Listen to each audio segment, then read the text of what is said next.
some of those places you go into, you don't ask the price. Just go in and shop around and say, I want that, and you don't bother asking the price.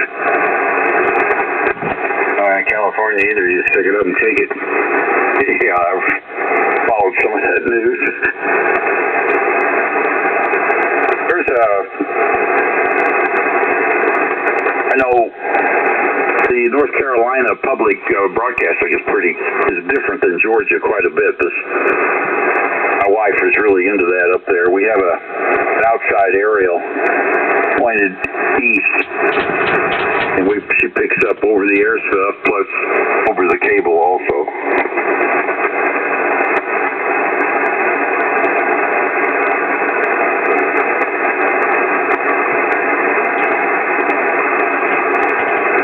Steve, what's his name, lives up in Rome. He used to live in Franklin, which is east of Hayesville. That's from Franklin east on Highway 64 that's when the twisties start. I know Steve worked up there. I don't know, he repaired radios up there years ago.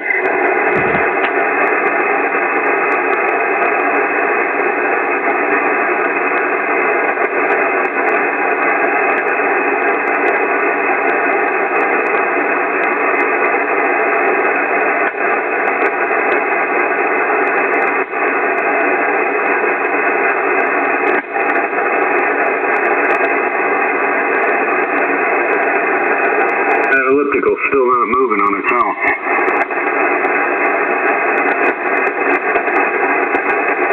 Still automated.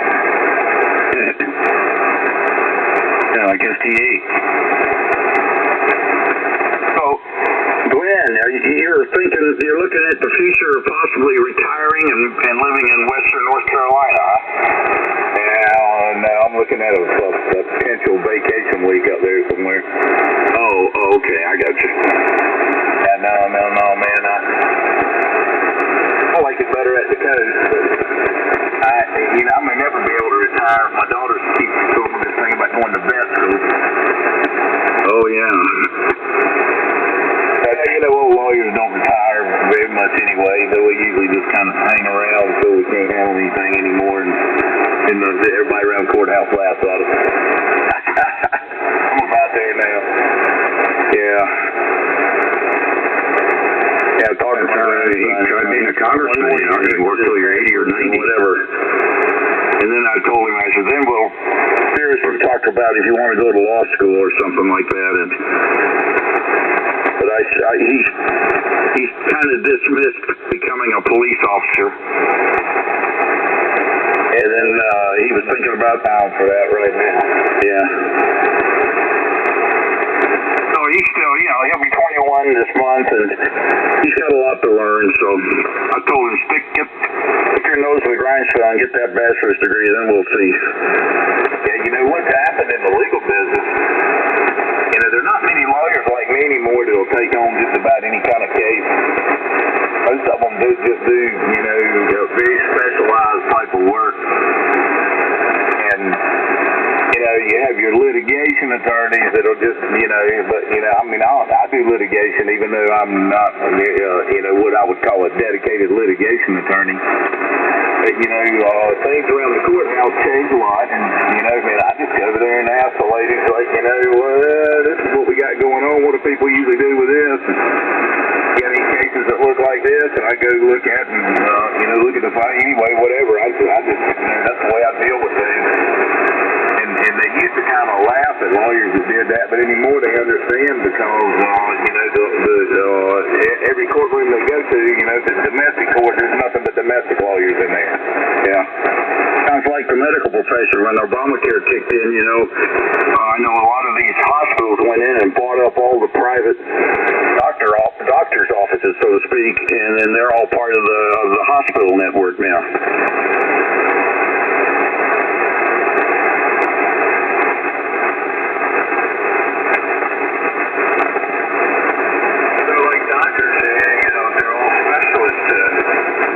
Oh Oh yeah, that's for sure. Although our family physician, he's still a GP. He got out of that. They were railroading a bunch of doctors into the certain thing at this where he worked, and he finally said screw it and went off and started his own thing, and I guess he's being successful, but it's strictly GP stuff. Oh yeah, GPs are so much more today to the specialist, especially if you go to liability. Oh yeah.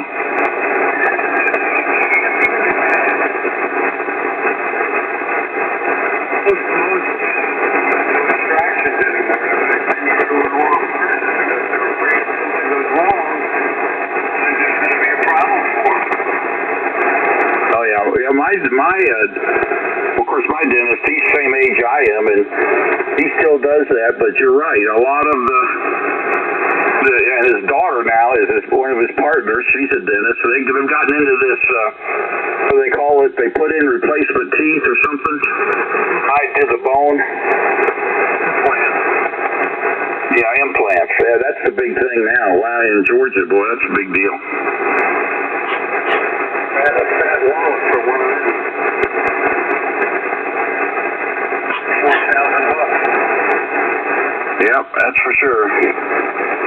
Yeah, well, my doctor, he works for UNC Healthcare, which is, man, UNC and Duke are just huge healthcare organizations now. And he's a good guy, and I've always felt like he was a good doctor. And felt like he's taken pretty good care of me over the years, but in the last year or so, the last few months, I've had a couple of things with him where I've kind of lost a little confidence in him. The first one was when I talked with him about, COVID, and when I first talked with him about COVID, when it all started, I thought he sounded informed and up on it like he had studied or whatever, but then when the vaccines came out and whatever, and I talked with him about that, and I talked with him about my kids and that, and things, and it was quite clear he was reading the party line that you can find right on their webpage about what you should do about it. That he didn't appear to have much knowledge at all about any of the vaccines, how they work, anything, and then he misdiagnosed my non-acid reflux as acid reflux, and I told him that it was non-acid, and I had to take Nexium for a month to find that out. So yeah, I don't know, man. Maybe he should have sent me to a GI specialist, Frank. They're just people like everybody else, so we got to keep that in mind too. Oh yeah, I agree. I mean, it's pretty good, but like I said, man, I was kind of just disappointed in not that I've lost faith in him, but it just, I guess, it kind of makes it different when there's so much information available online, and you know what you feel and what's going on with you better than anybody, and sometimes it's hard to communicate to them. So, speaking of communicate, I got to communicate to court. You guys have a nice day. I got to go get in the shower. KC4GL. I hope you'll win. Nice hearing you this morning. Tell me the choice, Joe. N4WC. Yeah, I got to get on elliptical. W2FM, you. Tell it later. Have a good day. Be careful underneath W2CSI. Yep. You guys have fun. N4WC.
growth, Gordon. Just unbelievable.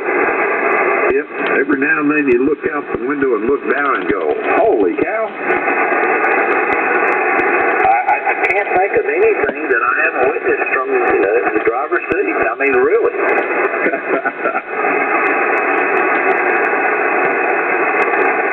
I got video of one of them on the Chicago Belt Route, and if I had not seen it with my own eyes, I wouldn't have believed it.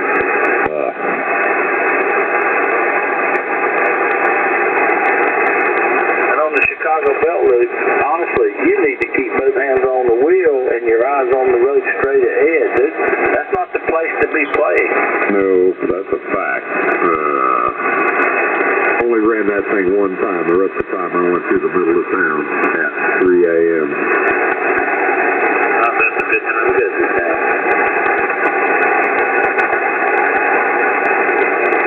Every time they sent me north, it was in the dead of winter. Chicago had about 4 or 5 inches of ice all over the city streets. Highway patrolman was in a restaurant that we'd stopped just outside of Chicago. I pulled into a motel and went over to the restaurant. And I asked him, I said, well, what's the best time? He said, you go through there at 3 o'clock in the morning. He said, if you don't see lights reflecting between the buildings, don't try to stop. Just roll right through the intersection and just continue on. Back in '89, I took a trip went up to visit my sister in suburban D.C., and then went over to Atlantic City for a few days, and went up to Niagara Falls for 3 or 4 days, and then drove over to Windsor and spent a few days with my aunt and uncle up in Pontiac, Michigan. So I left that one morning about 3 o'clock, and he told me, he says, when you roll through Detroit, he says, you get to a stoplight or a stop sign, he says, you just barely slow down. He says, no matter what you do not ever stop in Detroit, Michigan. He told me the same thing in Chicago. He said, if you try to stop, you'll lose your rig. It'll wipe out a building or two. If it don't kill you, you will have cost Chicago a whole bunch of money. So don't stop. You know how they invented, you remember breakdancing? Yeah. A couple brothers tried to steal a hubcap off a moving vehicle.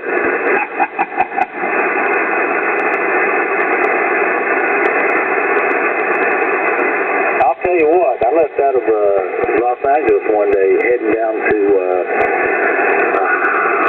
I'm having a senior moment, just outside of San Diego, and the traffic on the I-5 was about as bad as anything I'd ever seen. Well, I'll tell you what, I traveled I-5 one time. And I went back to the old way, and I traveled 99. It took longer, and you had to go through, a lot of those cities. But, I didn't have near the hassle. I bet you didn't. Well, I remember it was a Sunday afternoon that we stopped, what's that mission? San Juan Capistrano. We stopped there and toured that place, but the traffic around L.A. was just horrendous.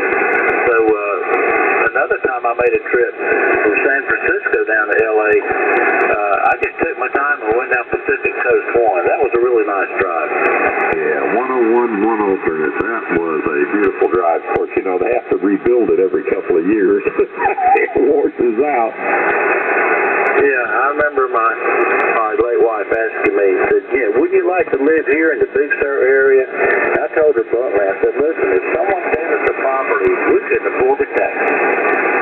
Not only that, but, if you got a beautiful overhang look at the ocean, you'll only have it for a few years, then your house is down there floating away. Yeah, I've seen videos of that happen a few times. We stayed coming down. Well, we spent several days coming down. I met Clint Eastwood for the second time in Carmel by the Sea at his bar. Once again, the senior thing's kicking in. He had a bar up in Monterey where I met him the first time, the Boiler Room. And then the one in Carmel was called the Hog Spread, so I met him the second time. But we stayed at a place called Ragged Point Inn, which was about 20 miles north of the Hearst Castle. And man, let me tell you, that was a beautiful sight. Oh man, that is.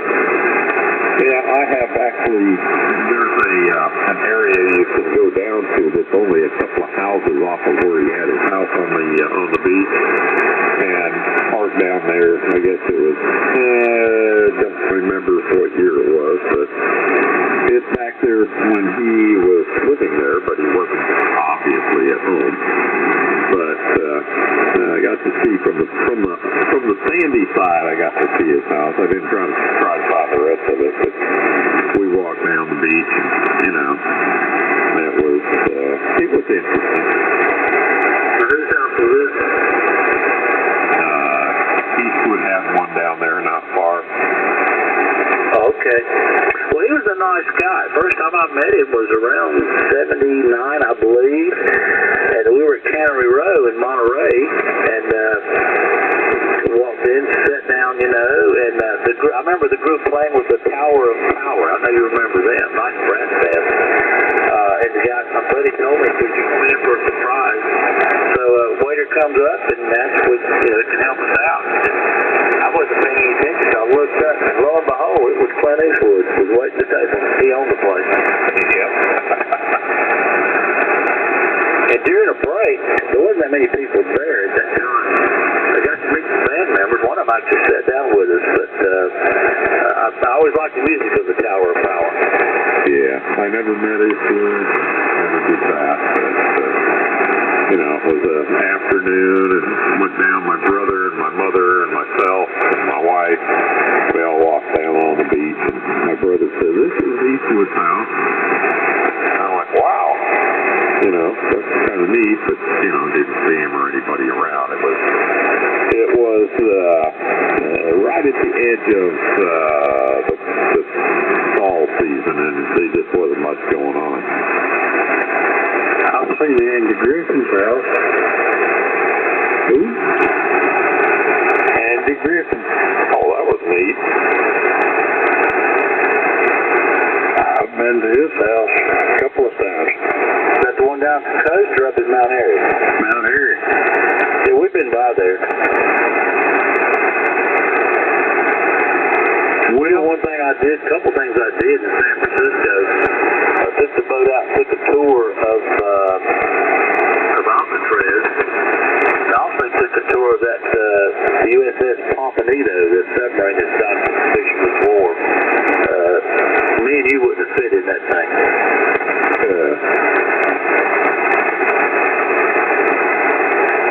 They wouldn't allow big people like me to join the Navy back then. No, you had to be a small man to even think about getting on a World War II class submarine. That's it. It'd take a big man to get me on one. It might take 2 or 3, John? I ain't getting on a submarine. John, I tell you what, years ago, it's been probably in the 70s, I toured the USS North Carolina down in Wilmington, and I got claustrophobic down in the bowels of that thing. I don't want to get in tight places. Yeah, I did the same thing you did, but I don't get claustrophobic. But, yeah, things get tight in some of those areas. I used to have to dream about getting crawling in a culvert under the driveway where Butch lives. There used to be a culvert there. And, well, I guess there still are. But it was a different one than right now, put it that way. But I used to have dreams about that. So I guess I was claustrophobic.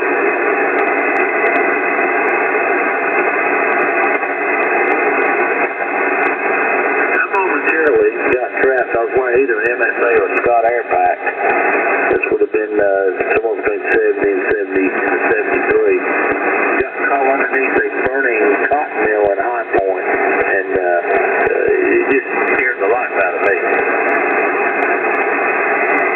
Did you break the release and slide out from underneath the Scott Air Pack? Yeah, feet don't fail me now. That's it. Been there, done that. Well, I guess probably the most scared thing I've ever done was when I I hit that cable across the Yadkin River in an airplane and took out the windshield and broke off the prop, and it was so out of balance. It was my eyeballs were dancing. I couldn't focus, and I just knew I was leaving. Then thought you were going to drown. Hey, John. Yeah. My most weird moment was back in the late 70s. I was at my girlfriend's house, and the doorbell rang, and she said, "Would you catch the door for me?" And I opened the door, and it was my wife. They got no sense of humor at all.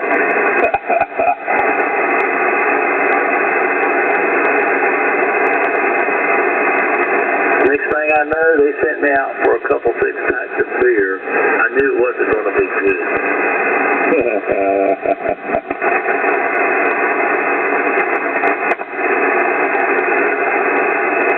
We live, we learn.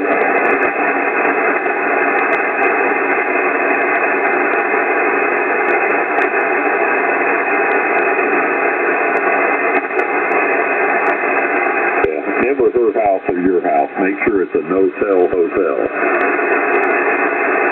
Well, I told my car in the garage to close the door. I thought I was safe, but somebody had ratted me out. Yep.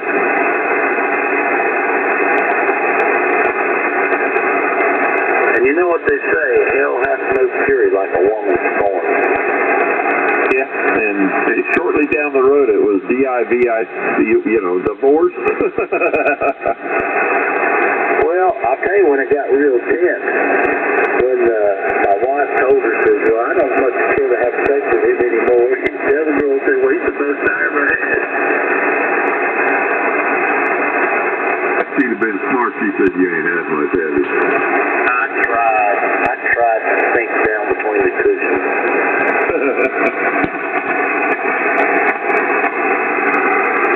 They got to run out the back door. Tell you what, it was a scary thing. I was very glad that she wasn't harmed. Yeah, you wouldn't be here today. Got that right.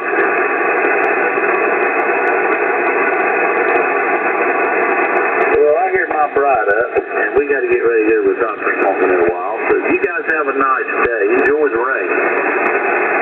Yeah, it's coming. It's not raining now, is it? It is up here. Is it raining here, Bill? Not yet. Not at my house, anyway. I haven't looked out yet.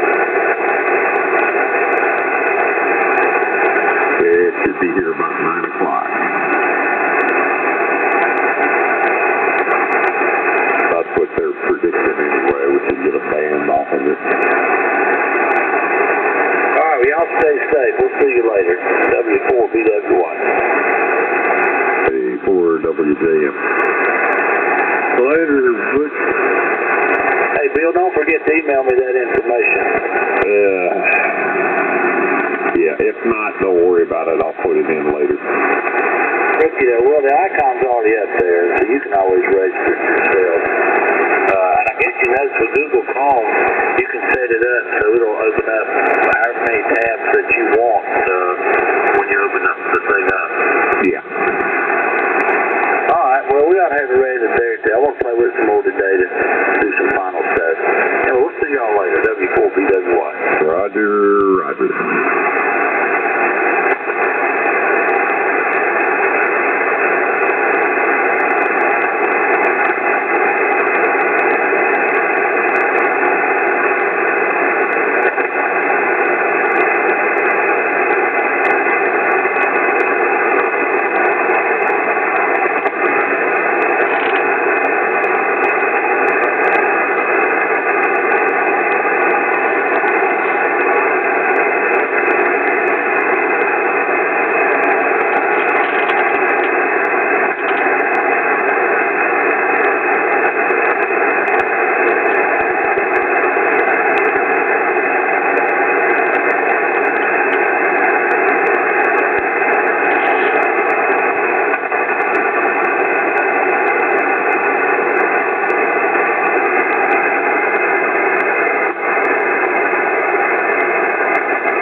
KJ4V, is that it, Casey? It's 4 Libby's head. Yeah. Okay. Well, Bill, you didn't use the right one tonight, didn't you? What's that? You're supposed to use KJ4V. Oh, that's right. Well, So anyway, when I tune up, my radio will show me the SWR going out, and right now I'm showing one digit. But when I went to 17 meters, the thing would tag out, and of course I talked to Jim about this, and he says it had to do with the tuning circuits in the antenna tuner. No, I told you you're looking into the input of the amplifier, and if you've got an amp on now, that's what you're looking at. You're not looking at the antenna. Okay. Well, anyway, on 17 meters it would tag out, and I never could stop that. that's when you need the antenna tuner in your radio. Like I said, all you have to do is put the tuner on the radio if you want to match the amplifier, where you have to put it on, on a different switch position than it normally runs. Right, and I did do that. I just didn't know if it would hurt it. No. That's the way it works. Well, I mean, if I'm running 200 watts into a 100-watt radio, does that not make any difference? Well, actually, that's output, ain't it? You got output going out into the amp, so that's got nothing to do about what's going in. Yeah, the old days of input, that was tube radios based on percentage of efficiency and everything else. All you're worried about is what's coming out of your radio, going into the amplifier, coming out the other side. That's it. Well, 10 watts coming out, 10 watts going into the amp, 200 coming out. Yeah, that's fine. It's working just like it's supposed to. Okay, well, like I said, this is a learning curve for me.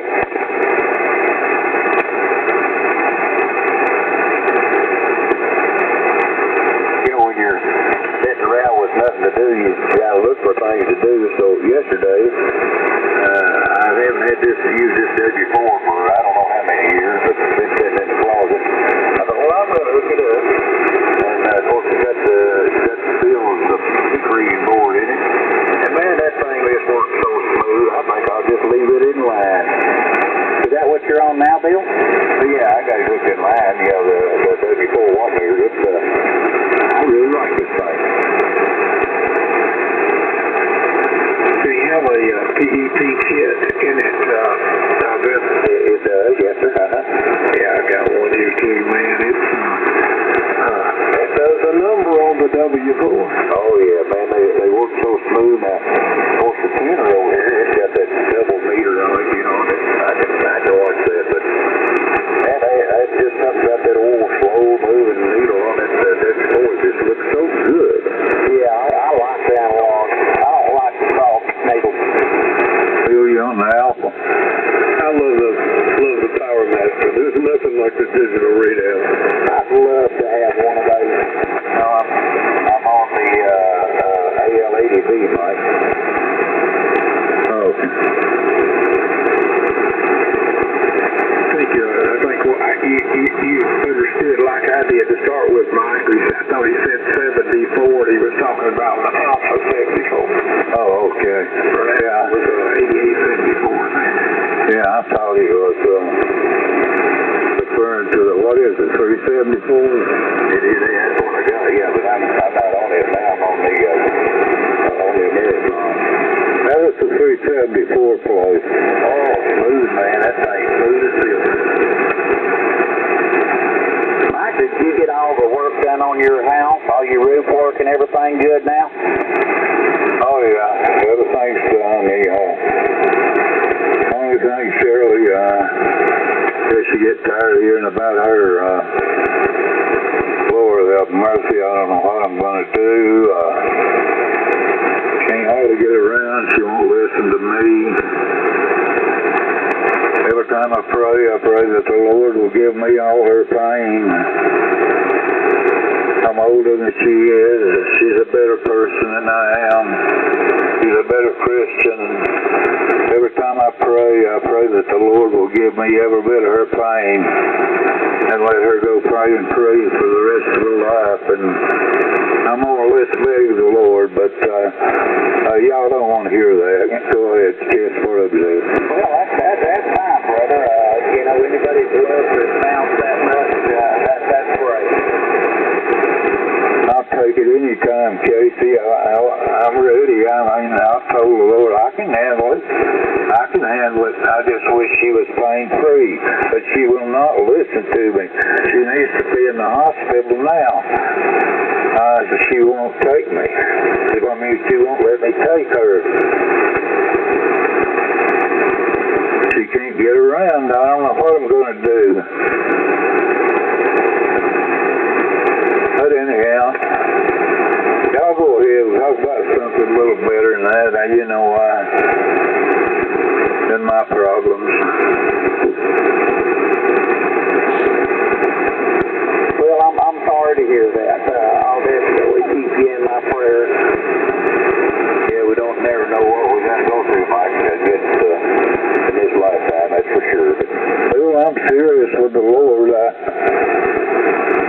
Every time I beg him, I more or less beg him. I don't think he listens to the old man. I don't know. Well, you know, that may not be his will. You got to pray his will. Yeah. Now, let's get back to radio. Y'all don't hear my troubles. You know, if somebody asked me to pray for him, I pray for God's will to be done, because that's what needs to happen. But I mean, I believe the Lord's mind can be swayed. He added 15 years to a man's life, so I believe it can be swayed. Prayers of a righteous man availeth much.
Sport up, it's a K4 Garrett. Okay, well, for you. Well, let me ask you this. I mean, being as you said that, Tim, why couldn't you just take some PVC and make a big T and make a rotatable dipole out of wire? Well, you could. I just made mine out of aluminum, you know, and stuck it up on the tower, and the day that band opened, I was ready to go. And same for 12 meters, the day the band opened, I was there with a 3-element homemade beam that worked well. But I thought about doing that, just putting it all in PVC so you can rotate it. And then I could stack it later. Hey, James. Either to make it out of aluminum.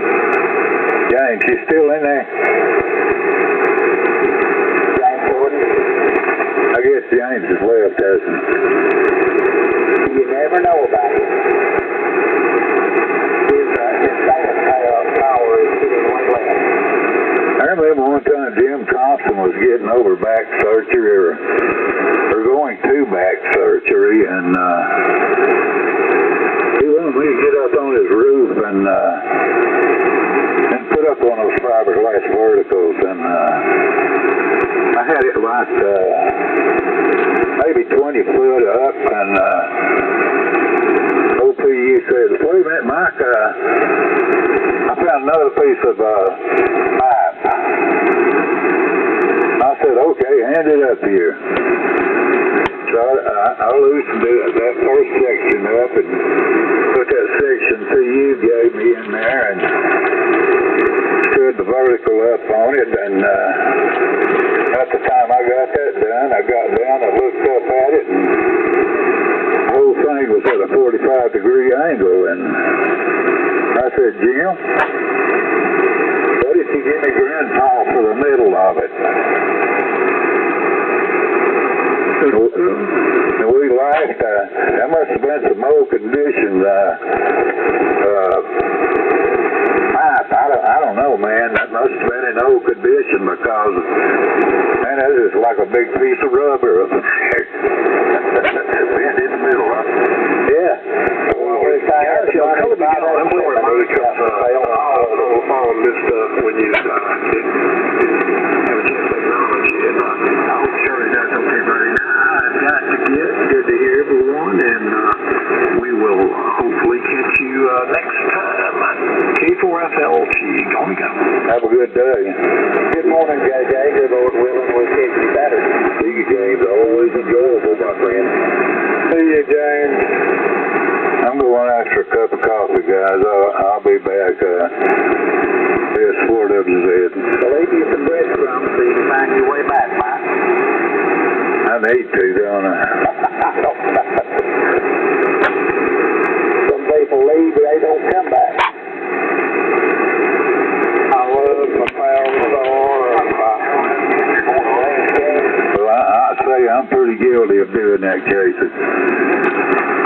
Well, my coffee pod ain't but about 4 cents from where I'm at. It don't take me long to get a cup. I bring a 30-ounce in when I come in. I don't have to get coffee. Bill, did you get your little hot rod covered up yesterday morning before it rained on you? Yes, they got everything all covered up. It didn't rain till about 2 o'clock this morning. Oh, okay. Well, you got it covered up anyway. It's my thing. I've done a little changing on the front end of it, too. I done some spray painting. All I had in the car is got it off. I said my VFO, I was off about 50 cycle there. Yeah, I guess I still found it good, though, had to. Oh, yeah, you still sounded good. All right. You sound okay, Bill? I figured I'd get that. It's all right. It's all right. Yeah. We feel you have 50 feet out under you on this frequency. I know it. I understand all that. My SWR with the amplifier going through the tuner and everything is 1.2. Wait a minute, I don't even have the amplifier on. Wait a minute, I lied like a dog.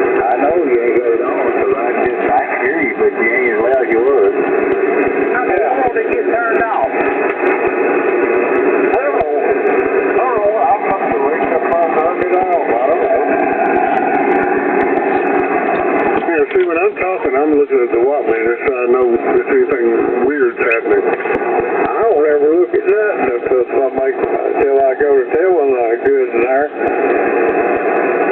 You're back where you're supposed to be now.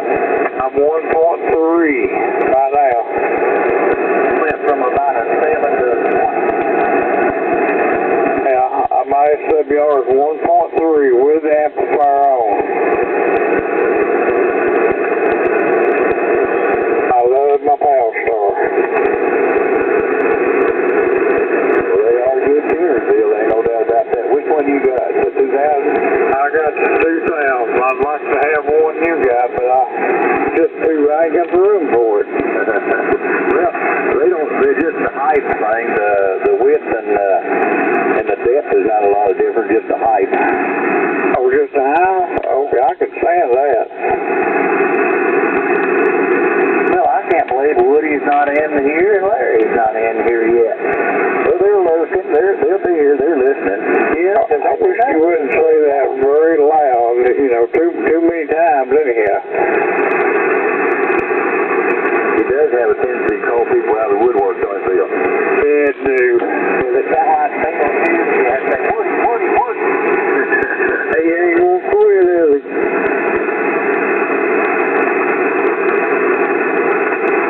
He calling Woody out is like a vicious dog. I just got a text from Mike. He's taking the puppy dog to the vet, and then he's going to let me know when he's heading for breakfast. So we're going to meet for breakfast this morning, I guess.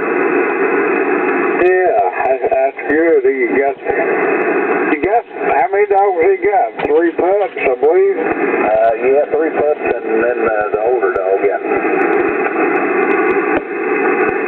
I can't say a whole lot. I got 13 parakeets. Really? You got that one bird, and now you got 13 more? Yeah, I got rid of the one, and they said it's doing fine the last time I heard. Oh, that's a lot of birds. Were you going into selling the parakeets then? Well, I thought about I could raise them, but so far I got the boxes in there for them to raise in and all that, and they just ain't cooperating with me. Well, I don't know how you. I don't know what to tell you on that. I don't know. I don't know either. I got a pretty pair of yellow ones. I got them in a separate cage, and one white one, but I got tired of her mate died, and she is just by herself all the time. Jim Snurr. Yeah. Tell me the name of that digital meter again. Some of the Power Master? Power Master, thank you. Yeah, I think you can find the user pretty, reasonable Power Master 1. That's, reasonable unless you're going to do upgrade it. You have to have the 2 with multiple inputs.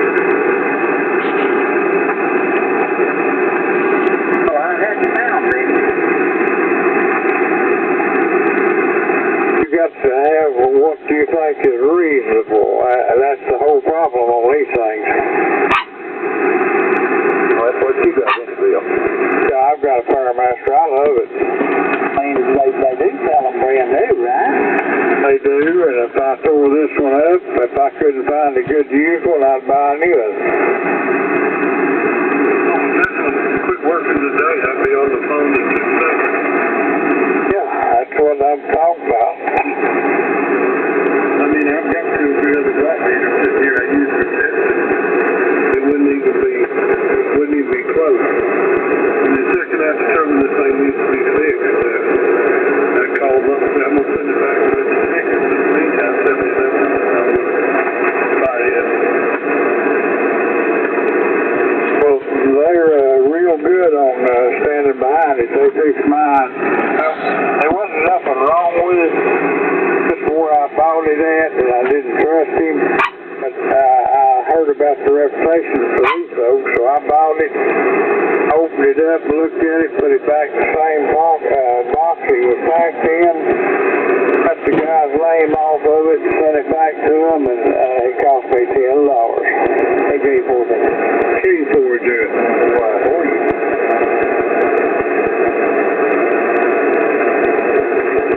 That's what JJ